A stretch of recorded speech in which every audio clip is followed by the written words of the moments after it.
be talking about my convert story to Islam. So we're going to get a little personal today.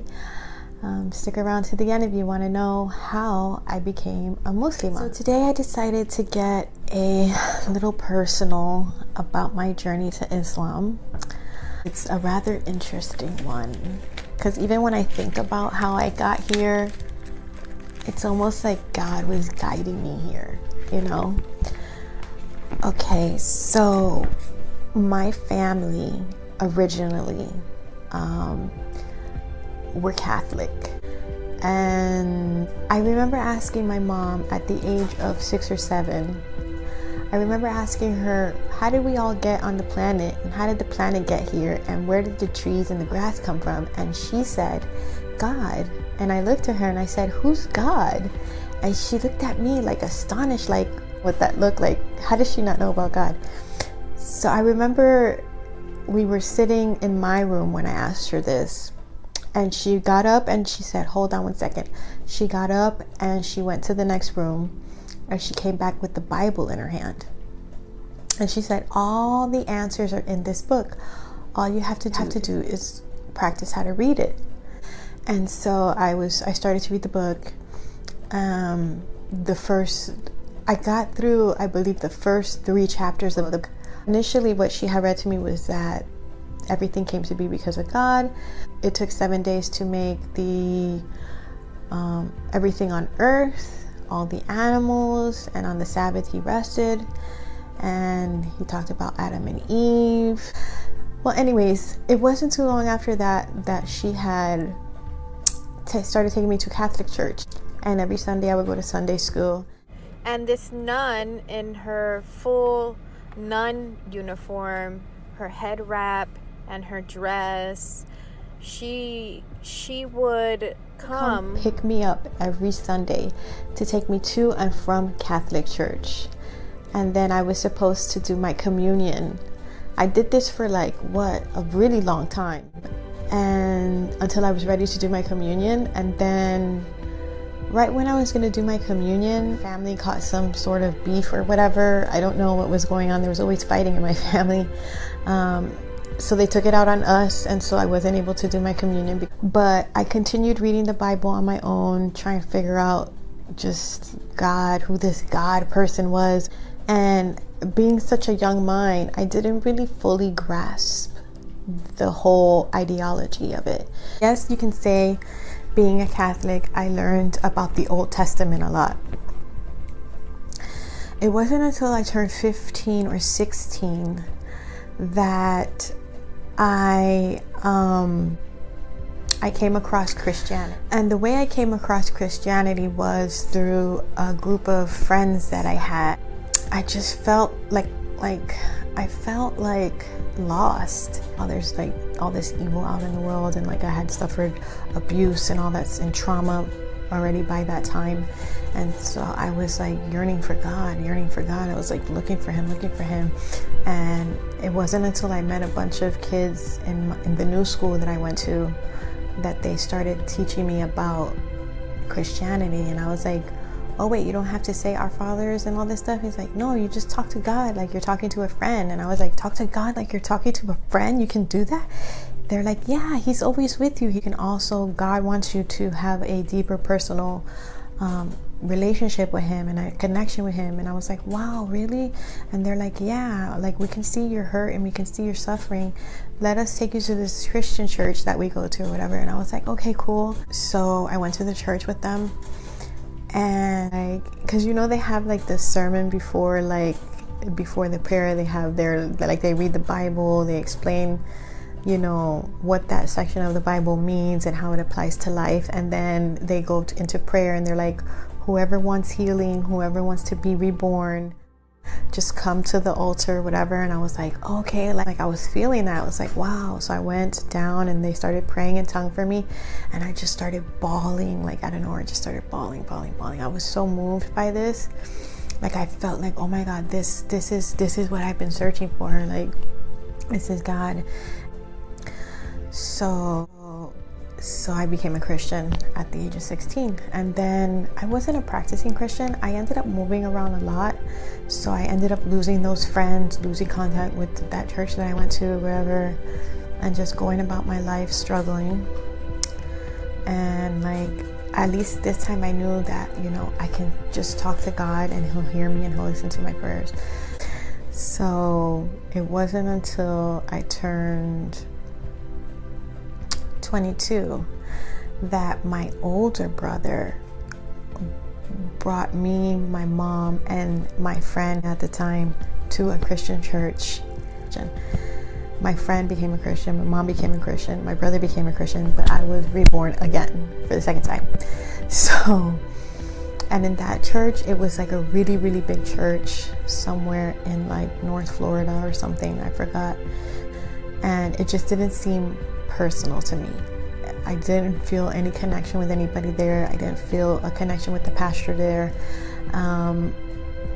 And I was actually, like, my friend ended up still going to that church. My brother stopped going. My mom continued to go to that church, but I stopped going. So I strayed off of that and I continued to live my life. I really strayed away from God around that time. I was so hurt and in pain and going through so much in my life that I can't even talk about it. I don't even want to talk about that time. I just want to forget it. So from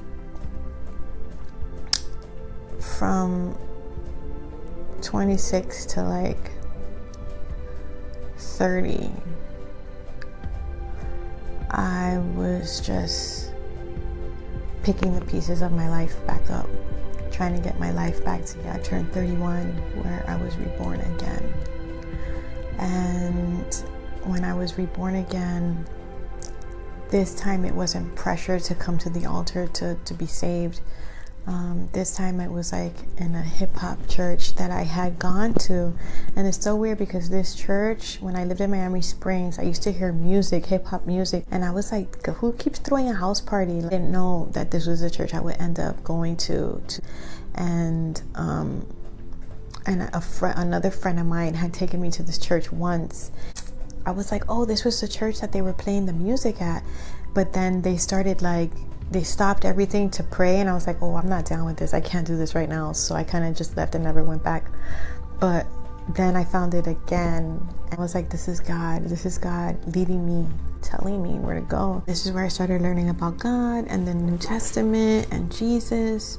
But I was also like still going out and not living to my full potential, to like not being as good as I know that I could be for God.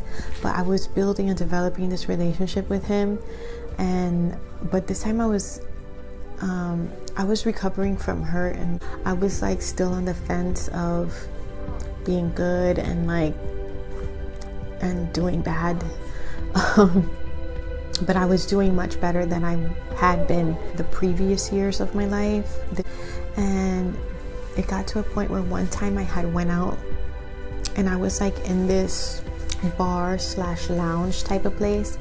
And I remember going to the bathroom and this lady handing me a card for a masjid. And she had a hijab on, and it was a masjid called Al Ansar, and it was in Wingwood in Northwest 7th Ave. I didn't think anything of it. I just thought it was weird, but I did put the card in my back pocket. A couple of weeks later, a month or two later, I know it was a little while later, we got into this lecture and this Bible study, and I don't know what came to be, but this was after the lady giving me that card. I don't know how this conversation came to be. I don't know what possessed me to ask this question, but I think he began to talk about the Trinity, the Father, the Son, and the Holy Ghost. And he was talking about the story in the Bible of where they went to capture Jesus. Jesus, right before they captured him, he went to pray up on the mountain to God. And I sat there and I was like, wait a minute. If Jesus is God, why does he need to pray to himself? Why does he need to pray to God if he's got, like, it just confused me. Just like shocked that I was even asking these questions, and he just kept telling me that we'll get to it. And no matter how many ways they tried to decipher that question that I had or answer that, it just didn't make sense to me. I don't know why I asked this, but I was like, but what do Muslims believe? And he looked at me and he was like, nah, don't worry about that. You don't want to mess with that religion. He didn't want to get into details about what being a Muslim was. So I was just like, okay, I guess we'll just forget about it. I just continued to focus on my relationship with God. I continued to read the New Testament. I continued to go to church every Sunday and Bible studies every Thursday or Friday or whatever it was. I just continued to just try to build that relationship with God until I left the church and I moved to Georgia. And when I moved to Georgia, I had met someone who was a Muslim, and that would be the person that I'm married to today. He started telling me about Islam, and so instead of believing his word, I got to studying and researching on my own, and I ended up working at this Al Farouk Masjid in Atlanta, Georgia, for the elementary school that was next door to them. And that's where I devoted myself to become Muslima. And that was back in 2015, March 2015. And ever since then, I've just been on my path to understanding what it is to be a Muslim. It's a very spiritual path. It's a very devoted path, and it's the reason why I'm trying to wear more of my hijab. I'm not sitting here telling you that I'm a complete hijabi, that I wear my hijab all the time, but I try to make an effort to put it on. I just, continue to try to build and develop that relationship with God. That's all I want, is to know God.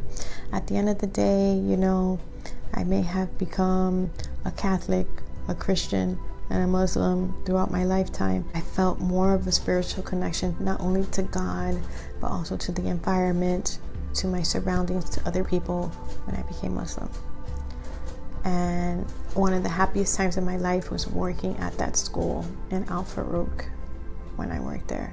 I was dedicating my life to Allah, inshallah, and I've been trying to do it ever since. Now, please understand that this journey isn't one that I took lightly. It's not one that I just decided one day I woke up and I'm like, oh, I'm gonna be, a Muslimah. No, this is a journey that God has been guiding me down for a very long time. This is something that I take really, really seriously, and it's a work in progress. But the relationship that I'm developing with Allah is between me and Allah. Thank you so much for listening to my story. And until next time, I'll see you in the next video. Make sure to stick around and watch more videos. Thank you for your time, and love and light. Peace.